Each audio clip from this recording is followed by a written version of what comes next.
Okay, there we go. We should be on video now. Hello, everybody out there in video land. We had a slight problem with the video. In glitch. We had un glitch pas. Parce que le pick-up ne marche pas. But we're back in action now. My name is Paul Kalemir. This is just Habsolutely coming to you live from downtown Niagara Falls, Ontario, Canada, in the studios of 4680Q. And we got a new setup here so you can see us clear as a bell. Look at this. And it's Habsolutely. It's Habsolutely. Yeah, it's always Habsolutely on Wednesdays at noon. That's what we do. Sorry we missed last week. We took a well-needed week off the show because you know what? Every once in a while you just gotta take that week off. And you just gotta relax and make sure that everything's going good. And you take a breather and away we go. But what a week to come back, John. Well, what a week to come back. We took a week off, but I don't think Ken Hughes did. No, Ken Hughes did not take a week off. He was right on the ball, to be honest with you. He continues to move and groove. He does. And let's see. Now we got another we got Qu'est-ce que le microphone? Yes, the microphone. It looks good to me. Okay, go ahead. So Ken Hughes has made a move, and in fact, he just announced we have breaking news. Breaking news, and what is the breaking news, John? And breaking news is we've just signed Guhle to a long-term deal. I love it. You know what? When I heard that this morning, I was pretty happy because you know what we want to do is we want to set up the Habs for long-term core players. And this is what Hughes is doing with this move right here. This is a beautiful long-term move. I love it. I don't know about you, but I really think this is good. Yeah, I mean, Ken Hughes is basically transforming the team now, and he's going to let us know exactly what he wants to do. So signing Guhle to, I think, was a 6-year contract. He signed him 6 years, $5.5 million a year. So that's telling us that Guhle is part of the plan. Yeah, he's part of our... He is definitely going to be... He's definitely considered to be part of that defensive core for when we make our run for the Stanley Cup in about 5 years' time. Well, I think he is. And you know what? When it's all said and done, I think we couldn't get a better guy that we're signing with. And I think we really got the action on him because we want him to excel. We want him. He's a good hockey player. We want him to excel. We want him to do well. And giving him the confidence with a new contract, saying, hey, listen, we have confidence in you. We want you here long term. I think that just speaks volumes for Hughes in the game. Yeah, and I like the fact that we're going to go with players that we believe in, that we prospected, and that's what I think will be the success of the rebuild. Yeah, I agree 100%. And at the end of the day, we start nailing down our core players that we expect to be there for a long time. It doesn't get better than that. And yeah, you're solidifying the culture as well. You know, you're telling players that, yes, you make a commitment to us, we'll make a commitment to you.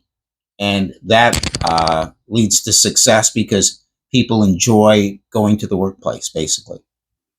Yeah, and you got to love that. I mean, you got to love that. You got to love everything that goes along with that. And when we started looking at Suzuki and Caulfield and everybody else that's in the same vein. Slavkovsky. Yes, and we're signing these guys up, and it's grand.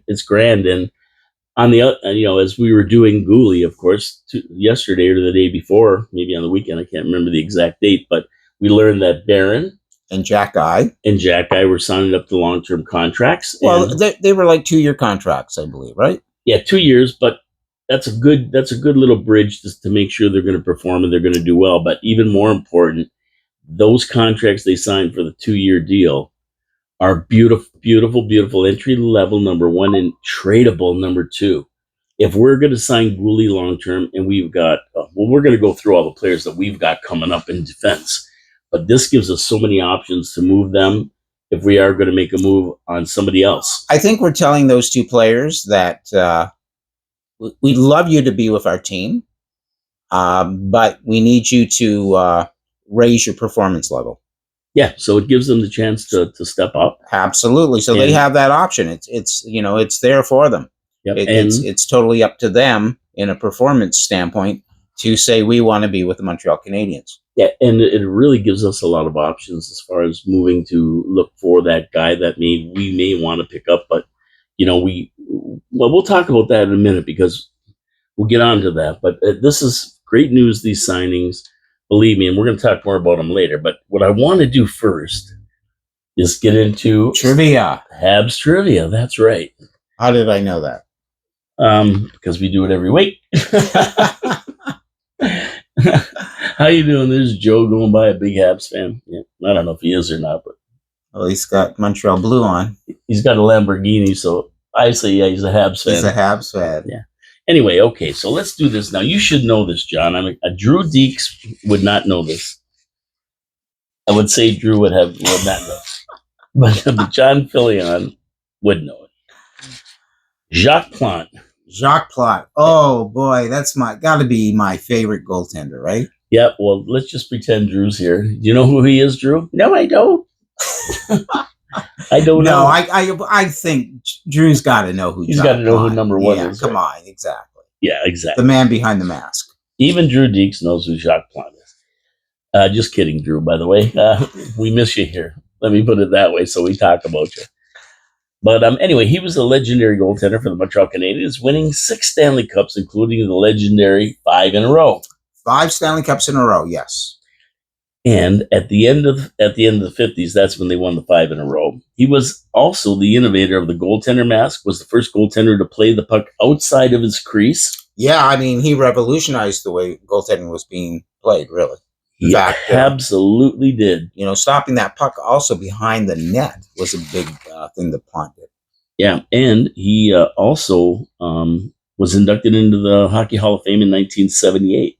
Yeah, I mean, outstanding goaltender, great positional goaltender as well.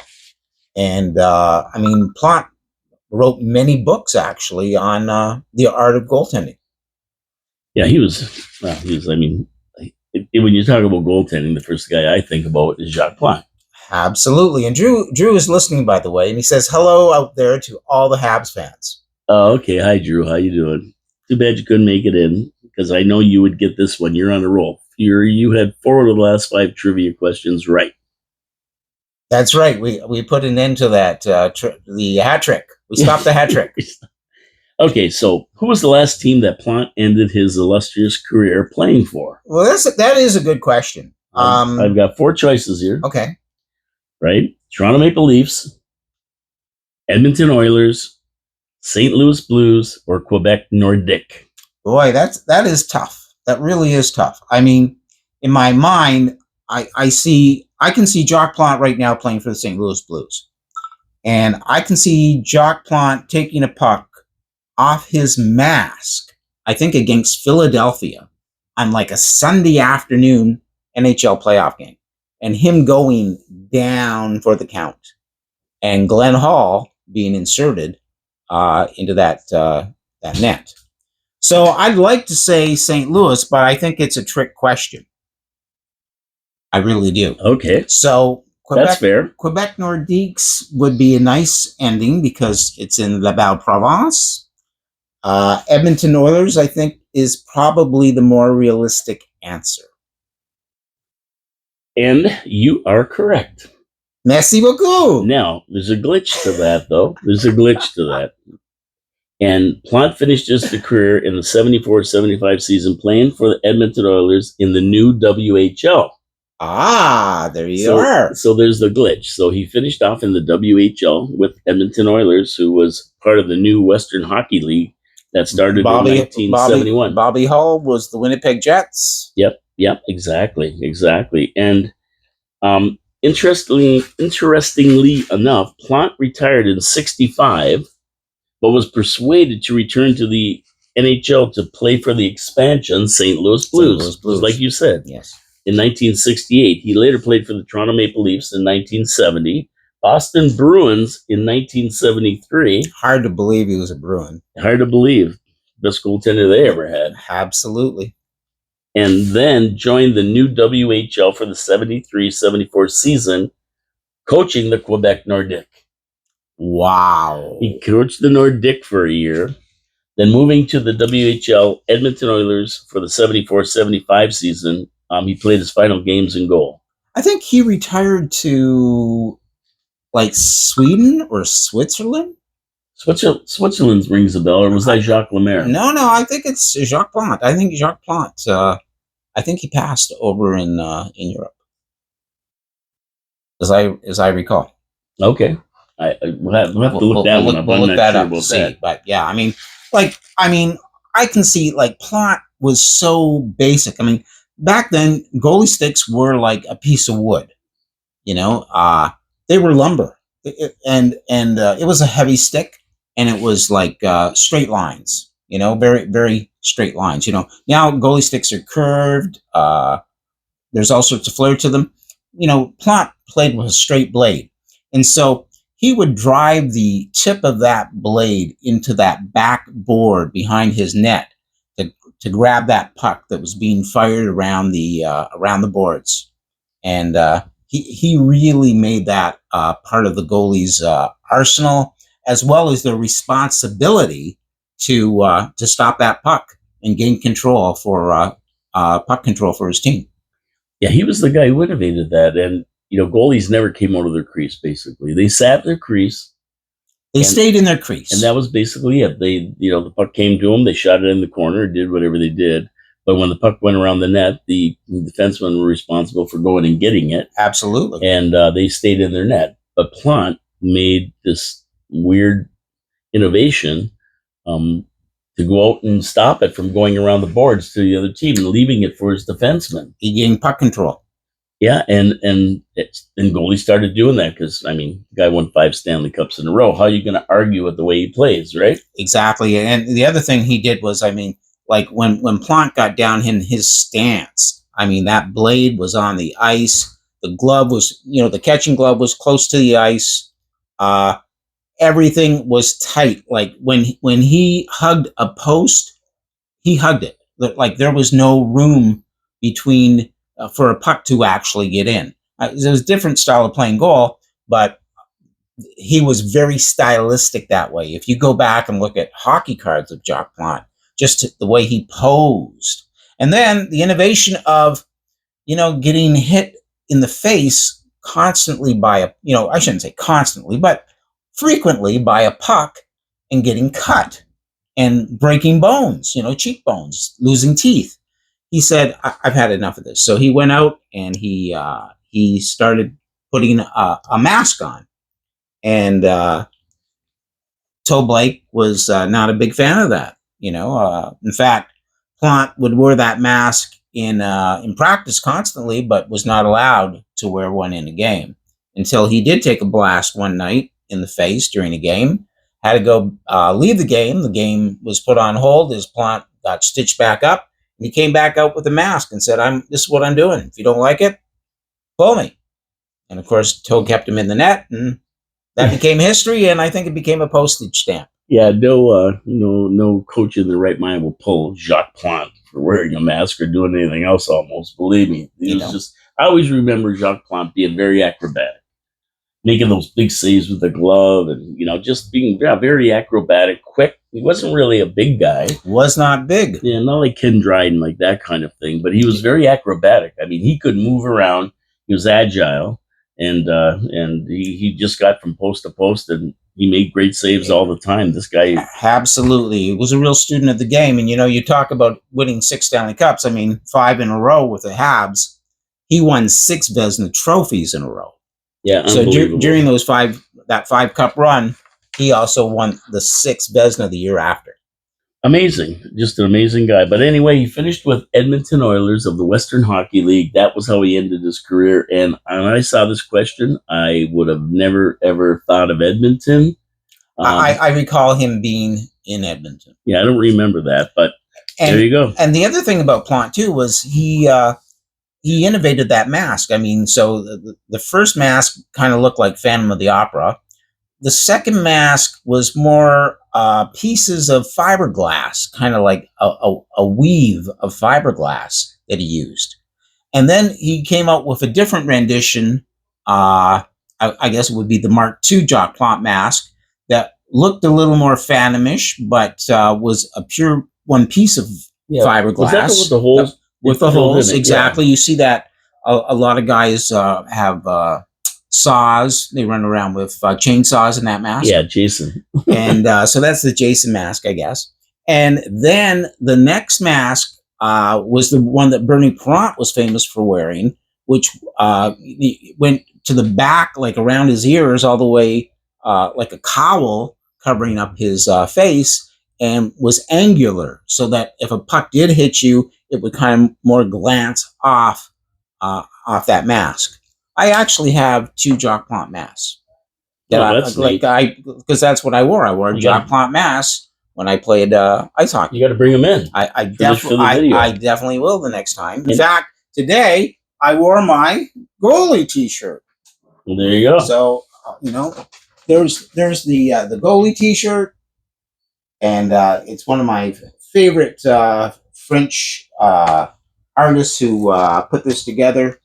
And I bought this, I'd say maybe have to be 25 years ago. I bought one for myself and one for my son. We used to wear them around, and that was our little hockey shirts. All right. I don't know if that microphone's working, John. I'm not hearing it really well. I don't know. I just give it a little test in the middle of it. Testing 1 2 3. Go ahead. Testing 1 2 3. Go ahead. Testing 1 2 3. Yeah, it's working. It's not very good. It's not very loud though. I don't know why. There's a setting here maybe I'm missing, but it's working. It is working. And absolutely, and I hope so. Well, I know the mics for the video are working, so you may be a bit low on the radio, but you're going to be high on the. I'll be high after this show. Yeah, on the video, you'll be all right. We usually send them to Drew Deeks. He touches them up anyway and gets them on his channel too, so you can watch this on YouTube after, on the Habsolutely channel or on the Drew Deeks show. Excellent. So, Jacques Plante, without a doubt, my favorite goaltender of all time. I think most Habs fans would agree. A lot of people, didn't get to see Plante, so a lot of people obviously love Ken Dryden. He's popular. He wrote so many great books. Again, an amazing student of the game in that sense. His memoirs are must reads for not just Montreal fans, but for hockey fans in general, especially his book, The Game.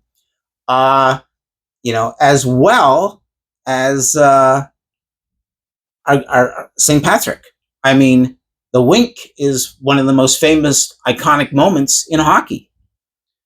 Well, I think that guys like Drew Deeks, he would be a Patrick Waugh, maybe Ken Dryden. He was born when Ken Dryden played. I think Patrick Waugh would be Drew's goalie. Yeah, that's his era. Our era was Jacques Plante, Fred Durden. Charlie Hodge. Steve and Plante and Hodge were definitely the duo back in the day. Cesar Mandiego, I think he played briefly with the Habs, then went to the Leafs. And then, of course, the Gumper was traded for Plante and then played with Hodge. And then, of course, a guy named Rugged Champvachon was playing in the Quebec League, and he got brought up to win a Stanley Cup championship for the Habs. And that's when Montreal were famous for bringing goalies into their team with about 5 or 10 games left in the season, and then stick them in the playoffs, and then they would stand on their head and win NHL Stanley Cups for our beloved team. Yeah, well, Habs had some great goaltenders over the years, and we saw them from the 50s on. So, Habsolutely. I don't know if we missed anybody. That was great. We haven't, and of course the other goalie that Drew would love is CP. Yeah, Caden Primo. No, Carey Price. Oh, I forgot about him. Does he play? No, he don't play anymore, does he? I think he's still signed to the team, actually. But what a monkey on our back. But anyway, I digress. Let's talk about happy stuff. Happy stuff. Happy stuff. News and rumors. Well, we went through that already. Well, obviously, Guhle is the big news today, Yeah. and we're excited. We're happy, and it's great that we've locked down a guy that we think will be a key defensive. I mean, he'll be top four, I believe, on our defense. Yeah, Chopper messaged me and he said, "HAB signed Caden Guhle. Who's he?" And I'm going, "Wow." I mean, I was going to say, who's Chopper? yeah, that's what Caden Guhle said. Who's Chopper? Exactly. When I was talking to him, I said, "Chopper never knew you got signed, Caden." And he says, "Who's Chopper?" So, but if you watched them for the last couple of years with Montreal, you're going to be happy. I mean, the rosters. Even the Bruins fans are picking up now on the Habs news because there's no Bruins news. Yeah, well, you know what? That's sad because I like to go in there with people underestimating the Habs. I think it's exciting because Montreal is becoming the most popular team. It's almost like a revival of how popular they are. That's how I feel. They are going to be on Crave TV. I think it's starting in August or September, and it's going to be amazing. I mean, they're following the Montreal Canadiens day by day. Yeah, like the rebuild kind of thing. Yes, it's amazing that they're doing that. So our roster picture though is becoming a lot clearer than it was before, and I like that because we're seeing Ken Hughes hammered down the guys that he looks at to be in the future of the Habs. Well, he's telling people what he expects from them, and I like that. I like that he's not saying he's not pussyfooting. Let's put it that way. Yeah, he's not fooling around. We signed Justin Barron, of course, 2-year, $1.15 million per year, and I never was hot on Justin Barron, to be honest with you. I know that Drew Deeks, that was his big guy. He loved Justin Barron. He said, "I'm not ready to write him off yet." And neither is Ken Hughes, obviously. And neither is Ken Hughes. I like that he signed him. I think him and Harris are the two that are expendable. I think they're expendable. And I think Jack Guy is as well. And I think that's what he's told Jack Guy by the contract that he's given him. That, and that's what I like about what Kent is doing. He's got players that are coming up. I mean, Laine Hudson has to come up. David Reinbacher is going to come up. Logan Mailloux. We all sit here and believe that those three players are going to be a major part of this Montreal Canadian rebuild. But I like locking these players down because now you have them. And if you wanted to move them for another piece, it wouldn't be a big deal because at the end of the day, right, they're not getting paid a lot and they are NHL ready. I mean, they could go to any team, play Jack Guy. I like the idea of having a sheriff, and so do a lot of other teams. But when we look at our defense core right now, and I'm going to read them off to you, we can't keep them all. Some of them are going to have to go, and what we're going to do is probably use them in a package, and we'll talk about that later, to get somebody we might want. But we have Savard, Barron. Yeah, and Savard is how old? He's 34, 30, something in his 30s. So we know he's getting close to the end of his career. The big plus with Savard is his shot blocking, and he is a right hand shot. So he's a right defenseman. Yeah, he is, and Savard is a steady guy, and he might figure into the mix next year. But after that, I would say he's probably going to be gone, unless Hughes can make a deal for him before. I don't think he's an integral part of our plans on D. I do not believe he will be with the team in 5 years because if he's, 34 now? Yeah, he won't be with the team for 2 years. I don't think he'll be 39 playing in the NHL. No, he's going to be gone. No disrespect to him. No, he's a great player. Yeah. Guhle, of course, we signed for $5.5 million for 6 years. Guhle is 23 years old. 22, I think I read. Okay. Going to be 23, maybe this year. Of course, Jack Guy, we love him. Everybody loves him, and he does have value. So I totally respect Jack Guy. Jack Guy is one of the things that we have to consider about Jack Guy is his attention to defense, his attention to trying to not take bad penalties, and his attention to his physicality. That Jack Guy can be healthy, play through a healthy season. So yeah, he has had injury problems. So those are things that we have to consider with Jack Guy. Yeah, so he will be there, and we love him. We love him to death. But I think I love his brother a little more. Florian, yeah, that kid's gonna be good. I have to say that. But at the end of the day, I mean, with these other guys, Mayu, Reinbacher, Hudson, Struble, Matheson, and Harris. Well, Matheson, he's our number one defenseman at the moment. He's yeah, he has to be. He has to be. I mean, he's our top 3 scorer, I believe. Yes. And, so yeah, Matheson is like big time guy. Yep. So I mean, and I don't doubt if Mayu and Hudson come up this year. That'll be the interesting thing: is Reinbacher, Mayu, Hudson? Which one will be on? Will one be onboarded for the beginning of the season? I think so. And which one will it be? Mayu. By the way, I just wanted to say that Drew has let me know that he does not love Justin Barron, but he has actually been very critical of his play on defense as of recently. Oh, see, when he was here, he said he hasn't given up on him yet. He'd like to keep him. We all change our, but I think he'd probably like to keep him, but he's just considering his performance. Well, way to go, Drew. I'm glad you clarified that, because I gave up on him, but you didn't. So I good for you. You're giving us the straight shoot here. He's listening to the show.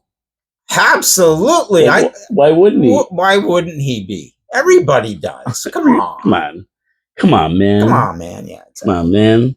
So absolutely. Yeah. I mean, he wants to know what's going on, and he's tuned in. Yeah. Well, he'll do a show and say what we said, right?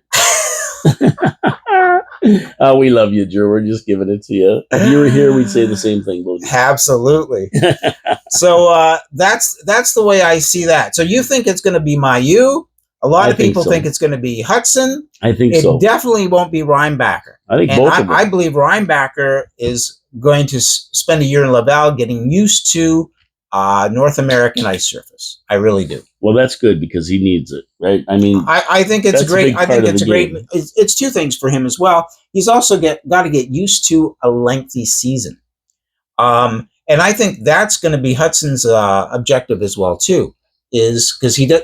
What he play maybe 40, 50 games at the most, maybe in Boston, at the most, maybe 30, 35.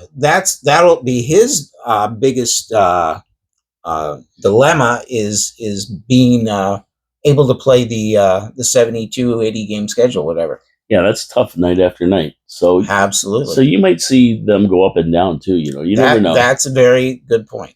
Yeah, they may come up and play a few games. I believe one of them will start the season with the Habs, and like you said, it could be a bit of a shuffle. Yeah, and we got guys who have played and they can play the season. We know that, like Barron and Harris. They can do it. I mean, don't underestimate Struble. That's the guy that I really think has the parts to play hockey. Yeah, he's the question mark. He's been playing pretty good. I like Struble. I like the way I think he can play with anybody out there, and that's a real asset as well. Yeah, I call him Apple. Apple. Yeah. Apple Strudel. Apples. That's why I call him Apple. Apple Strudel. Very nice. Yeah, there you go. I call him Apple. Apple Strudel. So if we're gonna play this game of the Expendables, right? Sylvester Stallone and everybody. I'm going to start circling Expendables. Savard, expendable or not? Yeah, Savard's. Yeah, we need Savard really for this season, I believe. Yeah, I think we need bodies out there. Prospects are still developing, and so that's why it's like Savard played really well for us last year. He probably was the biggest force as a defensive defenseman, and we need that, no doubt about that. Barron, expendable. Yeah, and Drew has chimed in again, by the way, and said there's still lots to prove still for Barron. Yeah, I agree with him. I agree. So, yep, I agree. If we can get rid of him, I wouldn't cry. But if we keep him and he develops nicely, that wouldn't hurt my feelings either, right? Guhle, he's a check mark. Forget about it. We just signed him to a great contract. Yes. Jack I would say he's expendable. Yes. You think so? Yeah. I mean, those two contracts that Ken Hughes gave out the day before signing Guhle basically were saying to those guys, hey, we like everything that you've done. We'd like you to contribute and be on this team, but we need to see more. We need you to raise your get closer to your ceiling. Hey, that's a Seymour goals. Maybe we need that player. Get closer to your ceiling. Get closer to your ceiling. And Harris, he's expendable. I mean, he can be gone. Yes. Not much to say about Harris, no.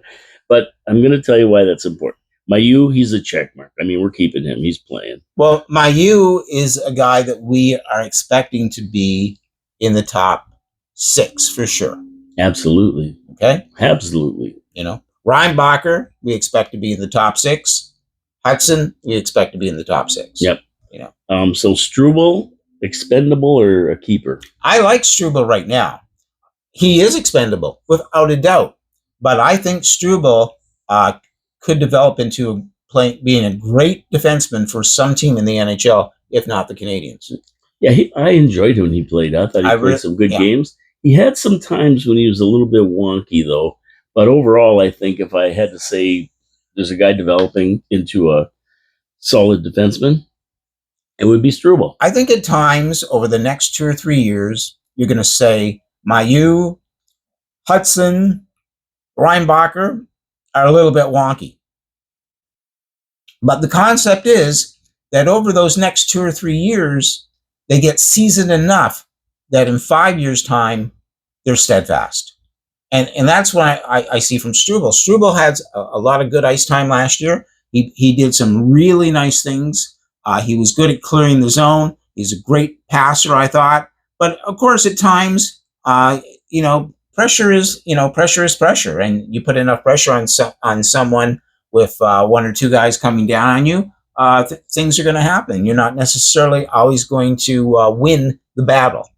But I think overall, Struble played well. And I think he has an opportunity, if he progresses and continues to develop, I think he has an opportunity to play with the team. Yeah. We'll see how many of these guys they bring up. I think 2 are going to come up this year, by the way. I think Mayu and Hudson. I think after we saw Hudson play at the end of last year and the excitement he brought and what he did on the blue line with the assists and everything else, I think that's the kind of dynamic we need, especially on the power play. A person who can move the puck, a person who can move himself and put himself in great position.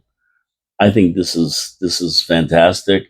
And when you put him on there with a guy like Kirby Doc, a big guy like that, and on the power play, I think he'd be fantastic. And not to take anything away from Mayu, because remember, he was the leading defenseman in the OHL scoring. Yes. This guy can put pucks in the net. He is mobile, and he is a big force on the blue line. He's a big guy. So, I mean, Matheson as well is going to lead that power play as far as a defenseman. Okay? So, when the power play starts at the beginning of the season, the number 1 lineup for power play, if they only play 1D, it's going to be Matheson. That's a guarantee. He's going to be the first line power play. Sure. Exactly. They're going to throw him out. Hudson could easily develop into being that second power play person, and he could definitely. And if I'm going to bring up Hudson, I'm playing him on the third. He's going to be on the third line defense, and we're going to try and give him minutes in the NHL so he further develops. Well, that's another question I wanted to ask you. Are guys like Hudson and Mayu and Reinbacher, when you look at their time, is their time better spent getting a lot of minutes in Laval or getting minutes in the NHL against professionals that play a little bit faster, a little bit tougher, a little bit smarter than they do in the HL? Are they developing any more? Have they reached their peak in the HL now, and it's time to give them ice time with the NHL? Definitely with Hudson and Mayu, they definitely could use time against better players. I think Reinbacher is just going to have to get used to the ice surface and playing more games. I think same with Hudson. I think Logan Mayu has played probably a decent length of season with the Laval Rocket.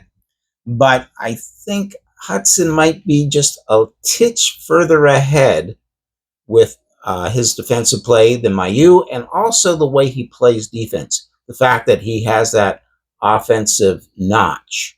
So I think Ken Hughes wants to develop that, like he did with Caulfield, bringing him into the NHL almost immediately.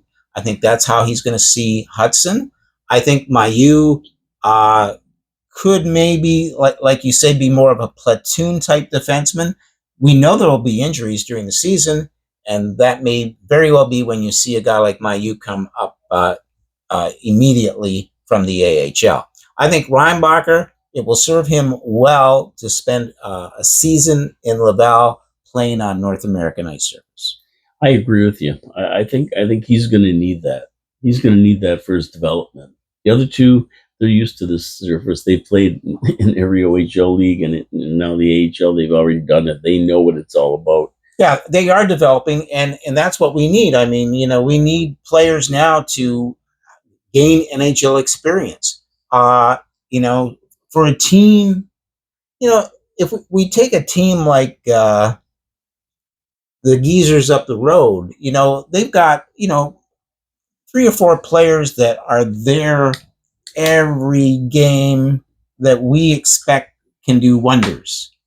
And the only reason they keep those players is because they become seasoned, almost veteran NHL players.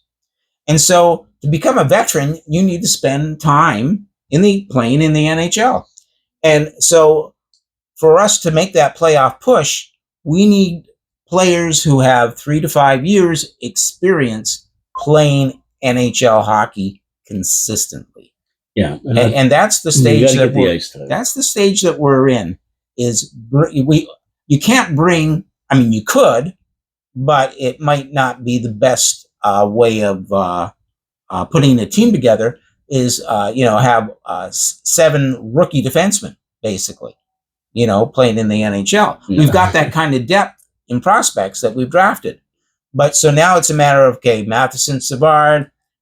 You're on the team, Guhle. Yes, you're kind of the next step of the guy. You're really the third priority on defense here now, and now it's a matter of filling out the roster and deciding what's the best way for the next 3 players, Mailloux, Hudson, and Reinbacher, to be successful for us in the NHL. Yeah, and I think when we see training camp, when we hit training camp, a lot will be revealed as to where these players are in their development, that kind of thing. Because, Slavkovsky, he went away for the summer. He did all that simulation and everything, came back, and we're going like, wow. And it took Slavkovsky really another half season to start to really fit in to the Canadiens' groove. Yeah, exactly. And what he did in the summer, and we may be surprised at some of these players when they come back from the summer, right? At how much they've developed over the summer themselves. Again, what I'm excited about is onboarding these players properly, getting them used to playing in the NHL, and then if we look at the 2027-28 season, having these guys with 3 years of experience of NHL play under their belt, and then seeing them consistently perform together, then we start cooking. We're going to be making a run for the cup sooner than you think. That's then we really start to cook. So the other thing, for every bit of good news, Caden Guhle signed 6 years, $5.5 million a year. We love it. I mean, it's good that they put the faith in him, and they said, "Here, we have faith in you. You're going to be one of our guys." They're starting to lock down their players that they want in the future, and they're locking them down into good long-term contracts. We have the poor guy, our Sauce, breaks a leg. That's Harvey Pinard, breaks a leg in a scrimmage, and now he's out till at least November, they said. And just that when he's really getting rocking and rolling on the Habs and really, looking for a good spot with the Habs, this happens. I mean, that's c'est la vie, right? That's life, That's the way it and goes. it's sad, but Sauce was, anything can happen, and a lot of people have had injuries and come back Mhm. and been even and performed even better. I mean, there's a lady right now in the Olympics named Simone Biles who, you know, mentally was having a hard time performing 3 years ago in the Olympics, and now is going to set records, I believe, the way she's performing now in the Olympics. So it's a matter now of the individual. Yeah, it's a tough road, but injuries are part of the game, and only the strong survive. I think somebody wrote a song like that. Well, he's got to make a comeback here because we really like him. Sauce, get better soon and get on the ice. We really think there's a spot for you. And until then, I guess Wawa is going to be the guy that's going to be pulled up and expected to do some great things. Which is great. Yeah, I love Wawa too. Right, so we'll be looking for him, I guess, until Guhle or Sauce at least gets back, and but he's supposed to be the next big thing, Wow. So I hope he does. He does what he's supposed to do because that guy's an exciting guy, and he can put the puck in the net. Well, we have a lot of exciting forwards to come up as well. Yeah, well, we're just starting. I mean, will our friend Owen Beck? They're talking. Will he be starting this year? They're talking about it. Maybe an Evans replacement, and then we got Demidov. He won't be here this year. No, well, he might be over here, but he won't be playing for Montreal. I don't think he'll be over here. You don't think so? I think that was a lot of smoke and mirrors. Were they just building up excitement? I think people are looking for a story. Yeah, well, it's like when they brought out the Lotto. That was supposed to be the next big car, too. That was a little car. What are you talking about? It was a lot small. It was a lot of junk. That's what it was. But come on, Demidov. We want you. We want to see you play. Demidov. Well, he's got to get well. What's wrong with him? Also, I think shoulder problem? He's got some problem. He's got a couple injury problems, I believe. Yeah. But I think Demidov will have the same kind of onboarding situation. It'll be like Slav. I really like watching him, though, don't you? I mean, he's got a smile on his face. He can't wait to get here and just start going crazy. His attitude. Who's the goalie in Boston? Swayman? No. Omar. No. Boston. Boston our guy. Fowler. So Fowler has the same attitude. So I want to see Fowler and Demidov hanging out in the dressing room. Yeah, because that could be some contagious energy going on. Yeah, because they're pumped up guys. Exactly. He can't wait to get over here. He cannot wait to get here and play the Demidov. I actually think that's going to drive Cole Caulfield. I think it's going to drive everybody. I mean, when you see that much like that kind of enthusiasm is contagious. Exactly.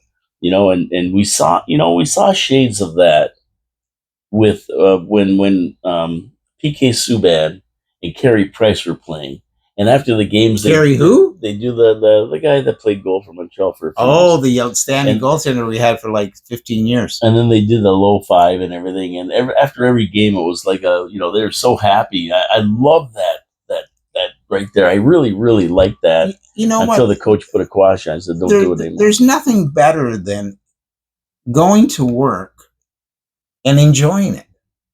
Exactly. There's nothing better than that.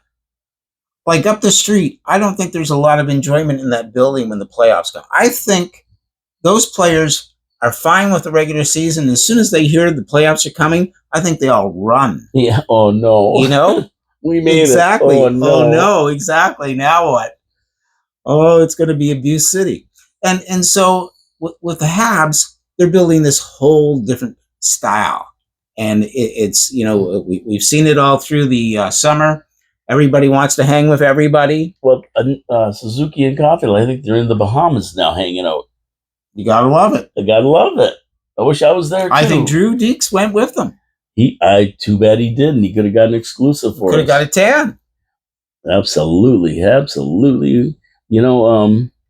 You gotta love that, though. I love to see the team like buddies, not only just on the ice, playing together and doing great things, but off the ice too. They're building that, like you always call it, and we say it every week, a culture.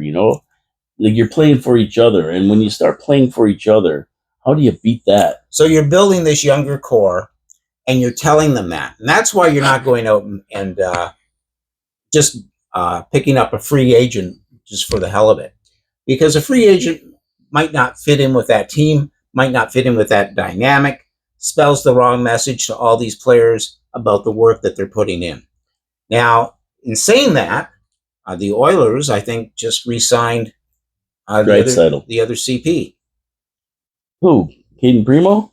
Corey Perry? I believe he's got another contract with Edmonton. Oh, look out, you Edmonton housewives. What I really like about this is that Corey Perry, he got a big goal during the playoffs. Mm-hmm. Edmonton were one game away from winning the whole enchilada. Yeah, they were. And Corey contributed by getting that one game for them, actually, like in a big way. So, and the price was right? $850,000 for him last year. I think minimum. They gave him a little more this year, which is fine. But that's the kind of guy that you want on your team, somebody who shows up in the playoffs. That's what the team up the street's been trying to do. They've got this core of players who perform well during the season.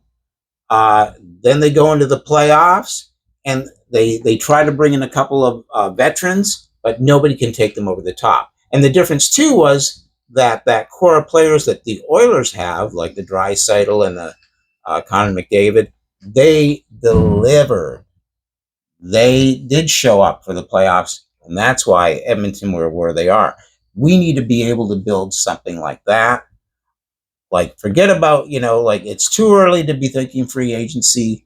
Let's think about the players that we have, why we drafted them, and let's make sure that we're right and give them every opportunity to develop into the NHL players that we expect them to be. Yeah, and that's what we're hoping, right? Absolutely. So when we look at what's going on, guys like Nikas, McGrory, Zegras, they all have fallen by the wayside. We don't hear about them anymore, but there's one guy who never leaves the rumor mill in Montreal. Ever. And who would that be? That would be Patrick Laine.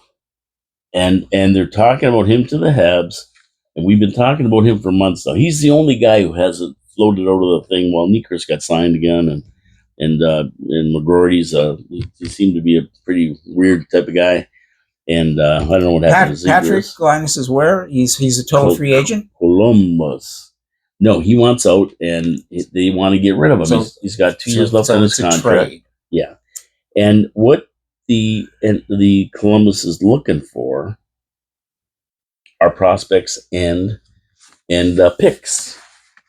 What do the Habs have? A lot of. Well, we have a lot of picks and prospects. We definitely have a lot of prospects. So they're going to have to maybe hold back some of his salary because he is getting an $8.7 million cap hit. But the kid's 26 years old, 6 feet 5 inch scoring machine. He reminds me when I look at him in that Columbus jersey of Rick Nash. He reminds me of Rick Nash, this big guy who's rolling down the ice. He goes around everybody. Talent coming out of his yin yang. This is what we got, and they're still looking at him, and they're still talking about him. He's going to be a UFA in 2026, so Habs are going to have him for 2 years, and they'll have to sign him to an extension. Columbus may hold back some of the salary, and they'll want prospects and picks, which we have, and we have cap room to be able to sign them. I mean, people are talking about this like it's a done deal. Of course it isn't, but that's what the rumors are. Would you be interested in having Patrick Laine on the team? I think the biggest decision or the biggest marker for them to make that decision is, what is this player like as a person? Well, he had some issues with substance abuse. He has had injuries. He's been through Winnipeg. He wanted to get out of there. They traded him for what's his name, Dubois, I think it was, or whatever. They made the swap, and then Dubois went, and then now he's looking to get out of Columbus as well. I think he'd be a great fit with the Habs. I mean, this guy's a scoring machine, and if we can get him back on track, he would make a huge difference to the Habs, especially at 6'5". I mean, imagine him on the line. 6'5", I love. And he can score. He's got talent too. He's not a bum. He scored 40 goals. I love. But is he a person that we want to? Will he be a person that wants to play and contribute to our team and our culture? I think that's what. I think that's what it's going to come down. I think it's going to come down to that. Is this a guy we want on the team? Is he poison? Or is he going to work with all the guys that we have? And we know how deep the Habs go in speaking to players that they decide to draft, and how close they stay in contact with those players once they've are Montreal Canadian property. So I'm sure there's conversations that I'm sure a lot of information that we don't know about this player that is circulating through the NHL. Definitely. And that has got to be one of the big decision makers for Ken Hughes deciding whether or not he wants to go after this player, because I don't think it's just like what he's going to give up as far as prospects and draft choices. It's like, I think it's also why am I doing this? Like, will this guy actually want to be on my team 2 years later if he is a successful player? Like where's his headspace? And I mean, that's what we're seeing right now with Canadians. I mean, the Jack Guy signing in itself, it's like Jack Guy is basically agreeing with Ken Hughes, saying, you know what, I want to be on this team. I'm willing to sign a 2-year contract, and I'm willing to show you that I deserve to be on this team. And I think you got it. Those are the kind of players that we want. We want players that realize that not only is this a great opportunity and can be an exciting time and an amazing experience, but as well, it's going to take a lot of hard work. Yeah, and I think that's you probably nailed it. You probably hit the nail on the head with all that. Hughes isn't going to make a move that's going to hurt the team. We have to have faith in that. And if he really thinks Laine can accelerate the plan, the rebuild plan, and he's willing to play in a good guy that matches with everybody, then I think at the end of the day, we're gonna see him make a big move for Laine. And if he's a guy like an Alexander Newhook, who will come into this team and fit in with the players, that's a huge consideration as well. Yeah, well, I'm looking. And does he want to play hockey 24/7? Yeah, I hope they get him. I like this guy, man. Yeah. He could be a big difference on our team. Okay, so we're going to move on to the Trois Étoiles de la Semaine Dernière. Well, obviously, Ken Hughes is number one star because he continues to perform just in the execution of these last 3 contracts. Check. I got him as number 1. Yeah, how could you not?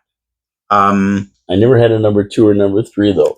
Yeah, and it is summer. It is summer, and I think we have to look at that. I mean, it's interesting. Michael Pezzetta has been in the press recently talking about the tax problems in Quebec. I love Michael Pezzetta. I really like what he brings to the team. But there's probably 5 million other people living in Quebec who have the same tax problems. Well, I think we got a Michael Pezzetta, better Michael Pezzetta, and Florian Jacky.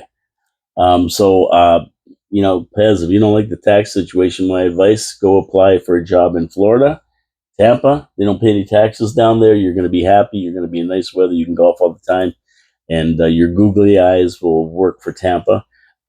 I mean, it's not that we don't like him. I mean, I'd love to keep him, but we do have a replacement that's probably going to be up this year. Florian Jacky. He's just tough and he can score.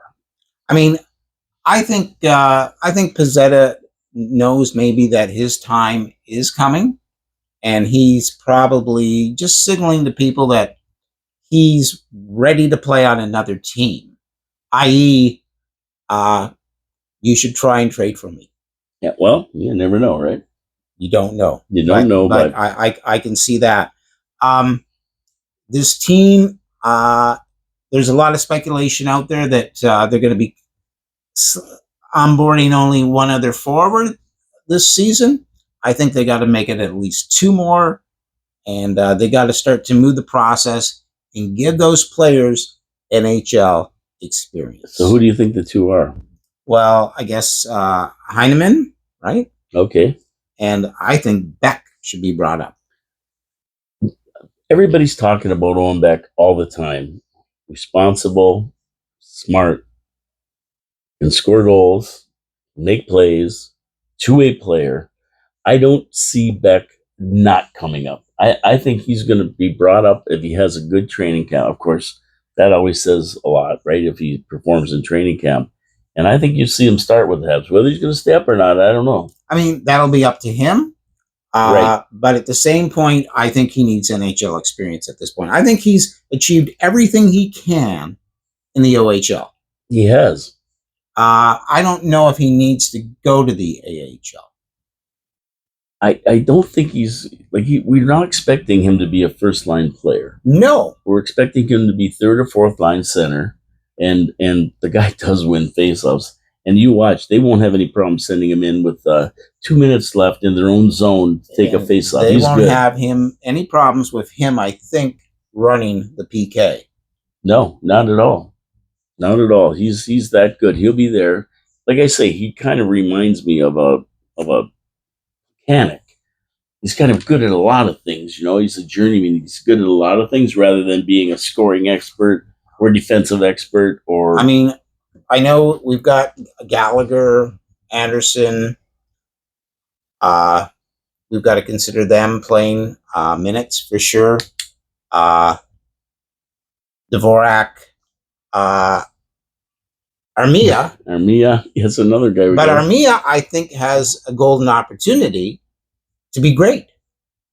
Well, he proved it last year that, you know, he can come back and after his little stint in the AHL and be a productive player. I'd like to see Armia.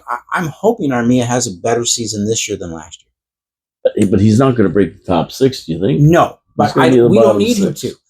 But if he has a better season, that's great. Well, see, and then if Anderson shows up. Oh, geez. I mean, that's your secondary scoring right there. If Anderson can pop in 20 and Armia can pop in 20. I mean, we lost 40 games by one goal. Like 40 games went one goal, and we lost a lot of them. The biggest, I think the biggest question is how will Kirby Dach play? Oh, I can't wait for the Montreal Canadiens. I think that is the biggest question of this season. Yeah, well, it really is after he got injured in the first game and we lost him for the season. You know, like he came back and he looked great and bang, gone. But let's see if he comes back and can do what he does the best, and that's put the puck in the net. And that's what we're expecting. Will Kirby Dach live up to be what we believe he is?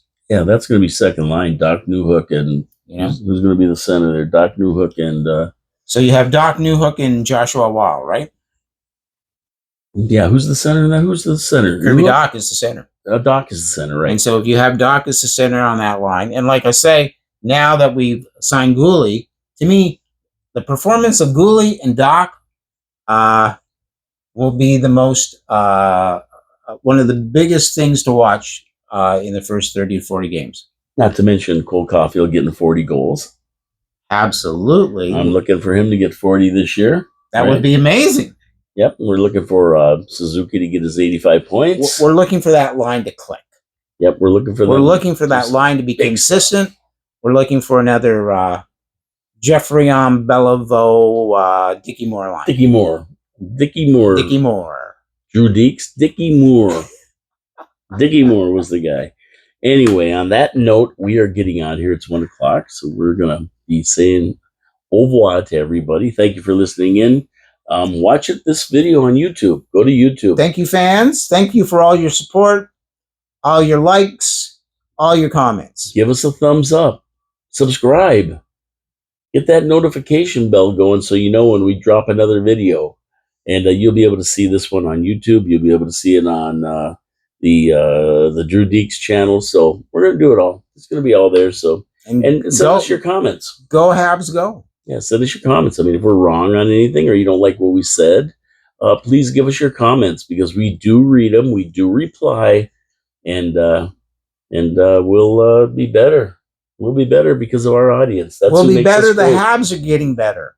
That's right. It's getting better all the time. All the time. Is that the Beatles? I believe it is. Paul K. Lemire. Jean-Louis Filion. Absolutely coming to you every Wednesday at noon on 4680Q Radio and on YouTube on the Habsolutely channel. Check it out. Tell us what you think. Thank you for listening in. Au revoir. Ciao, ciao.